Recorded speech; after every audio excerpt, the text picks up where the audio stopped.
बिहार और बंगाल दो ऐसे राज्य हैं जो बीजेपी और अमित शाह के लिए, नरेंद्र मोदी के लिए नाक का सवाल बना हुआ है। बीजेपी आज तक इन राज्यों में अपनी छाप नहीं छोड़ पाई है, लेकिन इस विधानसभा चुनाव में पीएम मोदी और शाह कोई कोर कसर नहीं छोड़ना चाहते। जिन सीटों पर एनडीए का सुपड़ा साफ हो गया था, उन सीटों और जिलों में भी एड़ी चोटी का जोड़ लगा दिया है। बिहार में 11 नवंबर को 122 सीटों के लिए वोटिंग होनी है। उसमें सबसे कठिन और चुनौतीपूर्ण जोन है औरंगाबाद। औरंगाबाद को इस चुनाव में जीरो से हीरो बनने की परीक्षा से गुजरना है, क्योंकि 2020 के विधानसभा चुनाव में 6 में से 6 सीटें एनडीए के हाथ से पूरी तरह निकल गई थी।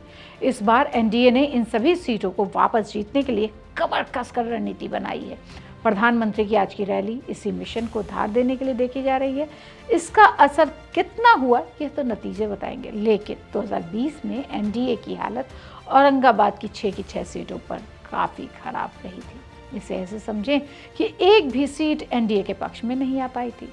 2 सीट पर कांग्रेस और 4 सीट पर राजद विजयी बना था। 2015 के चुनाव में दोनों गठबंधनों को 3-3 सीटें मिली थी। बता दें कि 6 विधानसभा सीटों पर 76 उम्मीदवार मैदान में हैं। इसमें एनडीए के 2 उम्मीदवार टिकट कटने से बागी हो गए हैं, क्योंकि प्रत्याशी और समर्थक दोनों ही नाराज हैं। इस चुनाव में एनडीए से जदयू के 2, बीजेपी के 2, लोजपा से 1 और हिंदुस्तान आवाम मोर्चा से 1 प्रत्याशी मैदान में उतरा है। जनस्वराज ने सभी सीटों पर प्रत्याशी उतारा है। चुनाव इसके बाद एनडीए लगातार इस पर रणनीति बनाती रही है।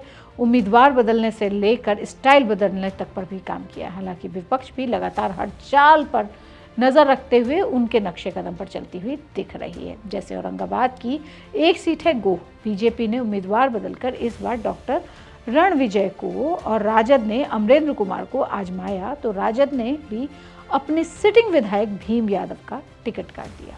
हालांकि रणविजय 3 बार से विधायक हैं, लेकिन वो जदयू से बीजेपी में ही आए हैं, मतलब एक घर से दूसरे घर में। इसलिए अगर वो जीतते हैं तो वो इंटैक्ट ही रहता है। नबीनगर, जिसे बिहार का चित्तौड़गढ़ भी कहते हैं, यहाँ मुकाबला काफ़ी रोचक है, क्योंकि बाहुबली नेता के नाम से मशहूर पूर्व सांसद आनंद मोहन के बड़े बेटे चेतन आनंद को टिकट दिया गया है। नबीनगर विधानसभा में राजद ने सिटिंग विधायक विजय कुमार सिंह को हटाकर अमोद कुमार सिंह को उतारा है। वहीं जदयू ने भी आनंद मोहन के पुत्र चेतन आनंद पे दांव खेला है। यहाँ पर निर्दलीय मृत्युंजय यादव का भी काफ़ी शोर है। ओबरा विधानसभा का जंग पुराने उम्मीदवार राजद के ऋषि कुमार, जो कि पूर्व मंत्री कांति सिंह के बेटे भी हैं, दूसरी बार किस्मत आजमा रहे हैं और लोजपा आर के प्रकाश चंद्र को उतार कर भाग्य आजमाया।